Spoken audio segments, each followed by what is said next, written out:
Assalamualaikum warahmatullahi wabarakatuh. Pembelajaran kali ini adalah lanjutan dari pembelajaran 1 dari tema 4 subtema 1. Kita sering mendengar bahwa abad 20 merupakan abad globalisasi. Berbagai peristiwa dari berbagai belahan dunia dapat kita saksikan langsung melalui layar televisi pada jam, menit, atau bahkan detik yang sama. Kita dapat berhubungan dengan sanak saudara, kerabat, atau sahabat yang berada di negara lain dengan mudah. Kita seakan hidup dalam satu desa yang sangat besar. Tahukah kamu, listrik mempunyai peranan yang sangat penting di era globalisasi ini? Baiklah anak-anak, pada kesempatan kali ini kita akan belajar proses menghasilkan energi listrik. Listrik memiliki peran penting di era globalisasi. Tidak dapat dipungkiri bahwa globalisasi terjadi karena perkembangan teknologi di berbagai bidang yang didukung oleh peran listrik sebagai sumber energi di dalamnya. Dengan ditemukannya televisi, komputer, dan telepon genggam, arus informasi kemudian menyebar dengan begitu cepat ke berbagai negara di berbagai belahan dunia. Kebutuhan akan listrik kemudian menjadi suatu hal yang harus dipenuhi bagi semua negara di era globalisasi saat ini.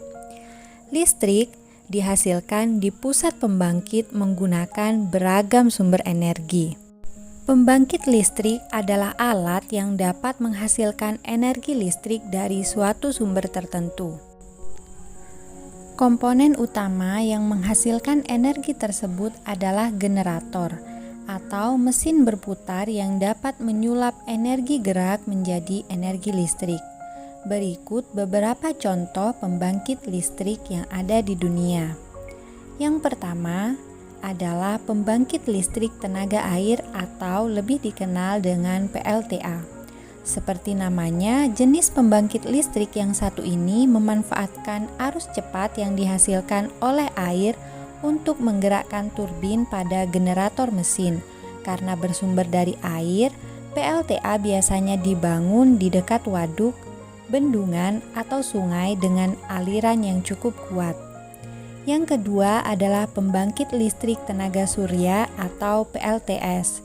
Jenis pembangkit listrik ini memiliki sumber yang kuat karena berasal dari energi panas sinar matahari yang sangat melimpah. Yang ketiga adalah pembangkit listrik tenaga gas atau PLTG, yaitu jenis pembangkit yang bergantung kepada bahan bakar gas, minyak, atau batu bara sebagai sumber energi. Yang keempat adalah pembangkit listrik tenaga panas bumi atau PLTB. Alat ini merupakan jenis pembangkit listrik yang memerlukan energi panas bumi agar dapat mengeluarkan listrik. Bangunan pembangkit listrik tenaga panas bumi biasanya terletak di daerah pegunungan tinggi atau kaki gunung agar dapat memanfaatkan energi alami lebih baik. Yang kelima adalah pembangkit listrik tenaga uap atau PLTU. Pembangkit listrik tenaga uap ini memanfaatkan energi uap dari hasil pompaan air dalam pipa yang nantinya akan bersatu dengan minyak dan batu bara. Hasil pemanasan ketel uap tersebut akan dibakar dan disemprotkan menjadi satu energi uap yang menggerakkan turbin pada generator mesin. Yang keenam adalah pembangkit listrik tenaga diesel atau PLTD, yaitu pembangkit listrik yang membutuhkan bahan bakar solar. Yang ketujuh adalah pembangkit listrik tenaga ombak atau PLTO. Gerakan ombak laut yang tinggi bergulung tersebutlah yang dimanfaatkan oleh banyak negara untuk menghasilkan energi listrik yang cukup besar.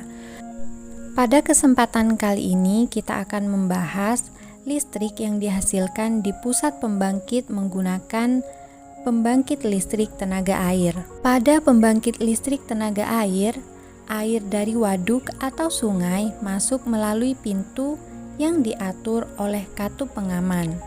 Air tersebut kemudian masuk ke tangki pengaman tekanan. air di dalam pipa pesat mengalirkan dan mengarahkan air ke turbin melalui katup pengatur tekanan untuk mendapatkan tekanan energi yang lebih besar. Energi potensial air kemudian menggerakkan turbin.